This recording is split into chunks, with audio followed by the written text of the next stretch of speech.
안녕하세요. 법학 박사 법무사 전문위원 동국대학교 행정대학원 겸임교수 김철중입니다. 오늘은 경매 매각 불허가 신청이라든지 매각 허가 결정 취소 신청 이런 전반에 대해서 말씀드리겠습니다. 경매를 28년 정도 하면서 많은 크고 작은 여러 가지 경험들을 많이 했었는데요.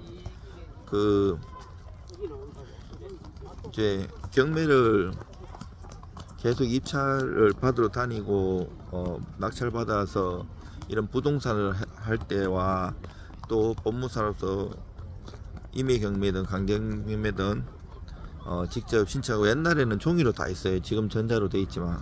그리고 또 법무사로서 이제 제 사건이든 손님 사건이든 그 경매를 잘못 받았을 때 출구 전략이라든지 구제 이런 것들이 있는데, 우리나라는 민사 소송이든 민사 집행이든 형사든 다 그 공격과 방어에 대해서 입법도 돼 있고, 물론 독일, 프랑스,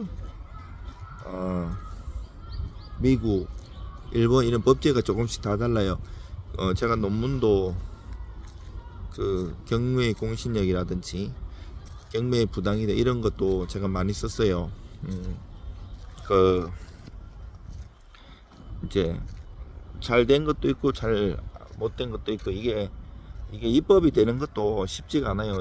그 다 나름대로의 이유가 있어요.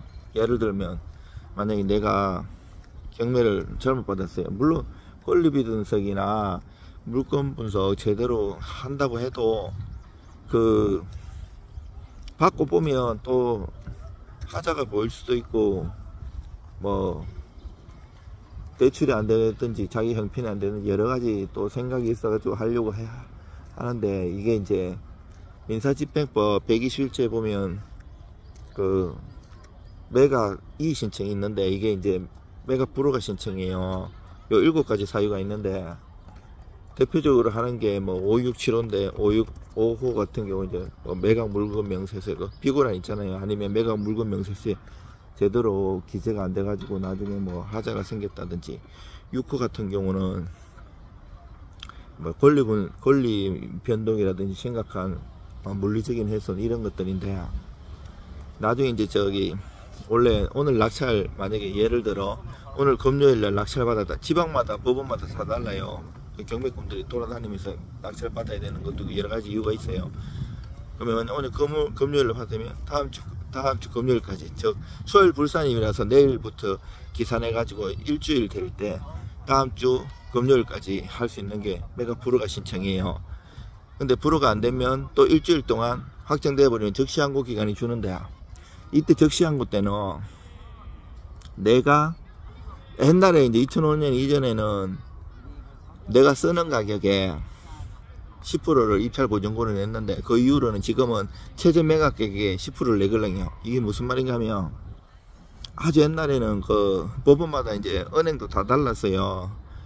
지금 신한은행은 좋은은행이었고, 법원 가면 좋은은행이 되게 많았는데, 그 은행들에서 아유 우리도 법원에 공탁금이든 여러 가지 하면 돈 많이 버는데 하게 해달라 그래가지고 이제 바뀐 거. 이제 일하는 법무사 사무실은 힘들어지죠. 왜냐면 보관금을 내려고 해도, 물론 은행 되는 거는 인터넷으로 낼 수 있는 경우도 있고 또 직접 가야 되는 경우도 많아요. 저는 대기업 거래처 법무사로서 오랫동안 했었거든요, 이런 일을. 하면 이게 서울 같은 데는 유찰 한 번 될 때마다 20% 저감되고 지방은 30% 저감되잖아요. 그건 내가 10억짜리라고 해도 많이 유찰돼 갖고 3억에 낙찰을 받았어요. 그러면 아니 이런 경우가 있고, 10억짜리라도 내 처음엔 높이 써갖고 15억에도 낙찰 받을 수 있잖아요. 옛날에는 내가 쓴 가격에 10%를 냈는데, 이제 최저 매각 가격에 서울 같은데 20% 저감된 거, 지방은 30% 저감된 거에 10%를 내는데, 아까 말한 일주일 지나가지고 또 일주일 그 적시항고 기간 줄 때는 옛날처럼 내가 그 쓴 가격에 10%를 또 내놔야 돼요. 그러면 이게 이제 소송으로 가기 때문에 재판 가고 뭐 이래 가면 1년 2년 걸리면 그 이자라든지 여러 가지 손해에 대해서 다 물어내야 돼요. 그러면 다 날아갈 수가 있어요. 거의.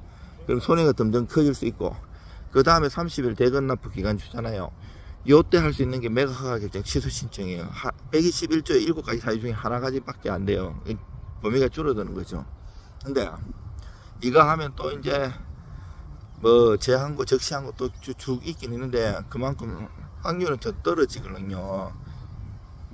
그리고 이제 여러 가지 뭐 제가 성공했는 거 이런 거 보면 뭐 태양광 이 인허가 있잖아요. 이게 부동산도 많이 알아있지만 세계 경제 흐름이라든지 인허가 이런 거 저는 행정사도 오래 했고 법무사도 오래 했었어요. 그 부동산도 오래 했고 이게 3가지 사무실을 다 했었잖아요. 그러면 이게 전체적으로 종합학문이라 다 알아야 돼요. 근데 인허가 하면 이 사람은 그 태양광 하면 그 비싸게 받았는데 되게 땅하고 비싸잖아요. 그 당연히 인수될 줄 알고 그 관공서에 가도 그 인수된다고 했는데 그거 담당자가 뭐 녹음해놔도 소용없어요. 그렇게 듣고 해도 농지취득자격증도 뭐 된다고 해도 실질적으로 안 되는 경우도 많고 여러 가지 그런 거는 얘기해봤자 소용이 없어요.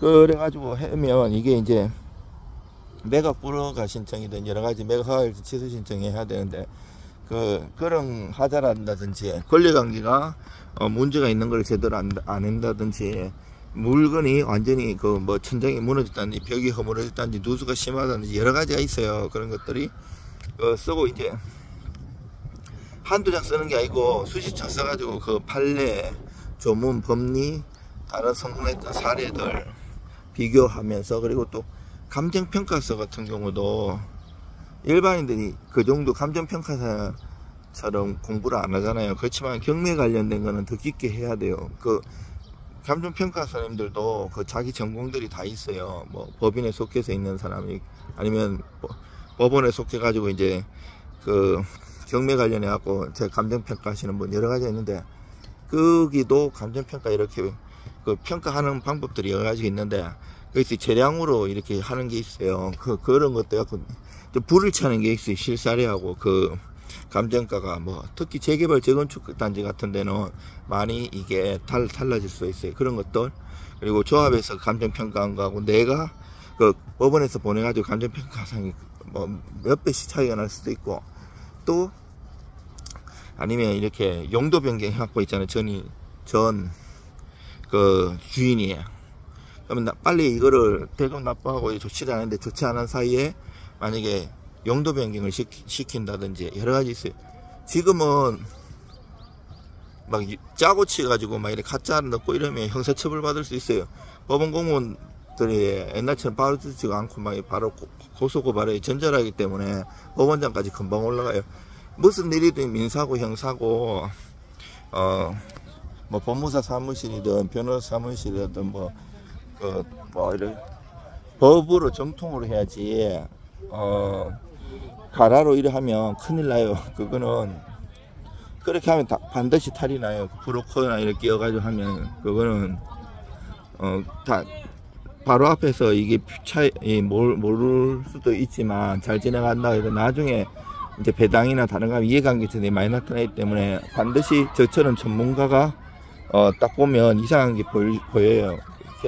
저 같은 경우는 오래 해가지고 이제 송달 내용만 봐도 누가 가짜고 이렇게 왜 이걸 집어넣고 그 서류를 하나 넣을 때도 다 고수들은 이게 이름이 있어요. 똑같은 문건을 내도 그 문건을 이름이 약간씩 달라요. 그게 갈로 해갖고 또 다른 거를 변경한다든지 이런 게 다 이유가 있어서 하는 거예요. 법원에서는 이제 경매계가 이렇게 1개, 2개, 3개 쭉 있고요.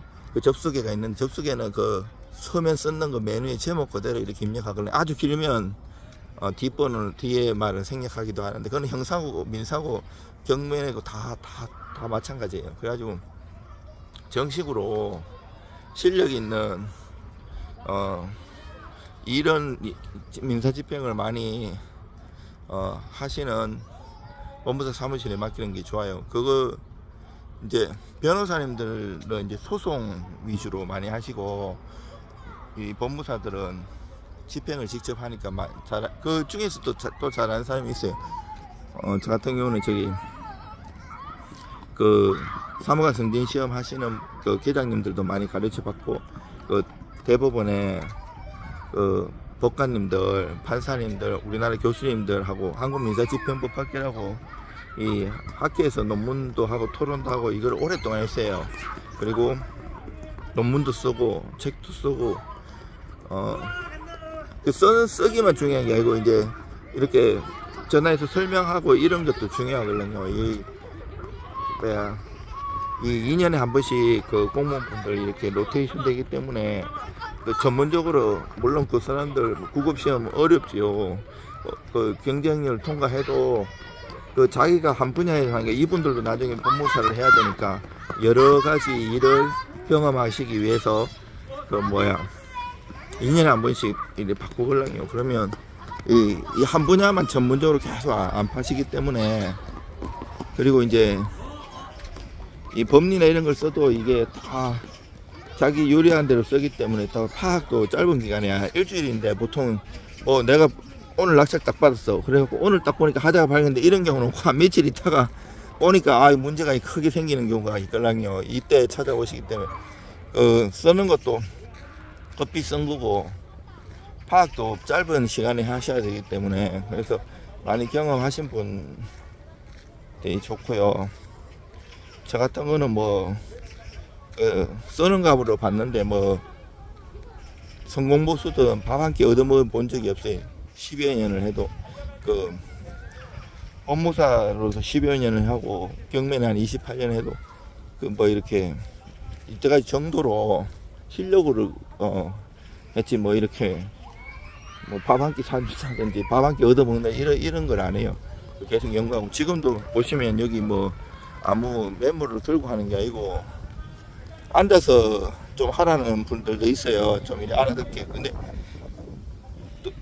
이제 제가 잠깐 이렇게 보면 여기가 지금 서울 교대예요.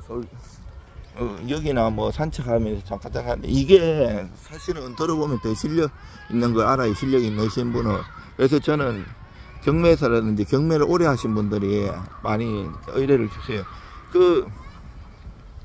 앉아서 조문을 해가지고 얘기하는 거는, 그거는 자기가 체화가 된 게 아니잖아요. 저는 경매뿐 아니라 민사, 형사 모든 업무를 전문으로 보통 한 분야를 하잖아요. 근데 한 분야가 이렇게 많이 쌓이다 보니까 다 전문으로 하게 되는 거예요. 이거를 다 할 줄 알아야지 종합적으로 그게 유리하게 해줄 수 있는 거예요. 예를 들어 소송만 전문을 한 사람은 만약에 판결에 의한 등기를 해요. 이제 원래 등기는 공동신청이에요. 권리자고 의무자가. 근데 안 해주면 소송 걸어야 되잖아요. 그러면 소송 건다고 판결 성사한다고 다 등기가 되는 게 아니에요. 이 등기 예규에 보면 또 등기가 되는 게 있고, 예규 등기만 하는데 이게 또 민사소송, 민사집행하고 다 연결돼 있어요. 이게 또 기판력이라든지 당사자 이게. 그래서 저는 이제 민사소송법, 형사소송법 대학원에서 다 전공도 해보고 강의도 해보고 제가 연구를 했기 때문에 죄송합니다. 일도 많이 했기 때문에 두루두루 도와줄 수 있어요. 그거를 보면, 그러면 이 일을 하는 사람한테 맡겨갖고 소송을 해야지, 여기서 만약에 등기를 한다 하면 등기에 맞게끔 그 판결을 받는 거예요. 돈도 이행 판결, 만약에 금전 찍어라 소송만 해가지고 성공보수 변호사님 약정해가지고 돈 내느라 하고 안 하면 소송하고 이런 경우가 있는데, 돈을 받게 하는 게 중요하잖아요. 저 같은 경우도 법조치를 하면 법조치 비용 나라에서 정한 비용만 받지 성공보수라든지 밥을 얻어먹는데 이런 걸 해본 적이 없어요. 그냥 저렴하고 또 법비용까지 받아주기 때문에 유리한 거거든요. 우리는 지금은 가갖고 이렇게 주먹으로 윽박지르는 시대도 아니에요. 그럼 채권자가 오히려 처벌받아요. 정확하게 법리적으로 해가지고 법조치도 같은 비용을 들여도 이게 만약에 재산명시나 채권함 추심을 한다, 이 법무사 사무실 똑같은 비용을 들여도 천차만별 수준은 단순히 기계적으로 천차로 일에 하는 게 아니고, 얘가 어떻게 반응하고 이런 거에 따라서 다 돈 받는 방법도 달라요. 이런 거는 서비스지만 이런 돈을 안 받아요. 그냥 그렇게 하는데, 저 같은 거는 다 두루두루 잘하고, 그렇다고 일을 막 많이 벌리고 이러지 않아요. 진짜 그 돈을 많이 갖다 줘도 사람 됨됨이라든지 손님을 제일 먼저 파악해요. 인연을 안 맺을 사람은 아예 딱 돈도 안 받고 차단해 버려요. 그리고 한번 이 사람은 끝까지 갈 거 괜찮다 하면 도와주고요. 돈에 연연하지도 않고요. 그렇지만 뭐 저도 처자식이 있고 유지를 해야 되기 때문에 막 터무니없이 싸게는 안 하고 나라에서 인정한 그런 비용은 받고요. 그렇게 하고 있습니다. 저는 이제 상담 들어보면 되는지 안 되는지 거의 하게 돼요. 막 딴 데처럼 막 안 되는데 막 꼬셔가지고 이거 하자 이러질 않아요. 딱 그래서 이제 전문가들 많이 경험 있는 사람들은 계속 단골이 생겨요. 맞으니까. 내가 이게 가망이 한 40%다 50% 60% 하면 거의 맞아요. 많이 채워야 되기 때문에, 특히 경매 관련 강제 집행은 이거는 법으로 딱딱 떨어지는 게 아니라 가지고 법원의 특성에 따라서 다르고 분위기에 따라 달라요. 어떤 법원은 엄청 빡센 경우가 있으니까 법원장님 바뀌시면 그 경매만 그런 게 아니고 다 이게 빡세지는 경우도 있고, 여기서 방송에서는 좀 말하기 어려운데 몇몇 있어요. 또 특히 심한 법원이. 그리고 요즘은 야매로 뭐 이렇게 싹싹 꼬셔가지고 할 시기도 아니에요. 법리적으로 잘 하고 최선을 다하는 게 중요해요. 그분들도 공무원들도 해주고 싶어도 정확한 법리라든지 이런 게 안 하면 겁나잖아요. 잘못되면. 왜냐면 나중에 또 다른 이해관계인들도 소송 들어올 수 있거든요. 아니 매각 불허거나 매각 허가 결정 시점 막 해주면 어차피 또 채권자는 경매 넣어가지고 빨리 돈을 했어야 되는데 자꾸 기간이 연기되고 이러면 재매각되고 막 유찰되고 이러면 이 사람들도 돈을 회수를 못하면 힘들잖아요. 채권자가 돈 못 받는 게 더 괴로워요. 사기꾼들, 채무자들 막 탱자탱자하며 도망가 재산 다 숨겨놓고 잘 먹고 잘 사는 사람들도 많아요. 악성 채무자들 되게 많습니다. 저는 뭐 이렇게 보고 악성이다, 채권자는 채무자는 하면 안 도와줘요. 보고 진짜 이게 진짜 도와줄 만하다 하면 도와주고, 우리가 법무사가 법무사 사무실은 돈 많이 버는 직업이 아니잖아요.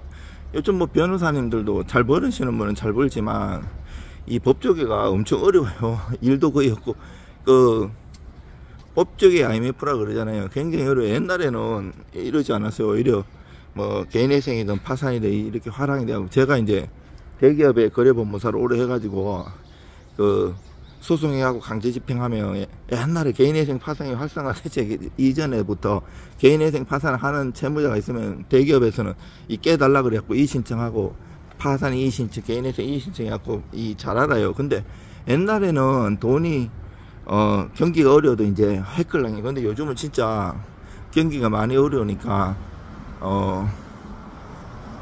자기들이 개인적으로 하고 직접 안 해요. 그러니까 법원에서도 많이 힘들어지셨어요. 그렇다고 이게 특히 이 강제집행 이런 거는 개인이 잘 알 수도 없어요. 경매를 저는 일을 하러 오면 거의 다 이제 상담하고, 이 사람 안 되면 안 된다고 이래요. 막 이렇게 해달라 그래도 이 가망성 없는 거는 그거 보면 막 자기는 경매를 막 30년 했다 그러면서 어제도 와가지고 이게 왜 안 되냐고 막 하는데, 법하고 판례가 그렇게 되어 있다고 정확하게 얘기를 해요. 억울한다고 다 되는 게 아니거든요. 이게 딱 법리가 다 있어요. 리거 마인드가 있고 이런 게 있기 때문에 항상 겸손하게 조심해야 돼요. 저는 경매도 28년 했지만 주식도 30년 넘게 했거든요. 미국 주식, 지금도 일본 주식 뭐 많이 하는데 수업료도 많이 내야 되고요. 돈 벌기 진짜 어려워요. 인내가 필요하고요.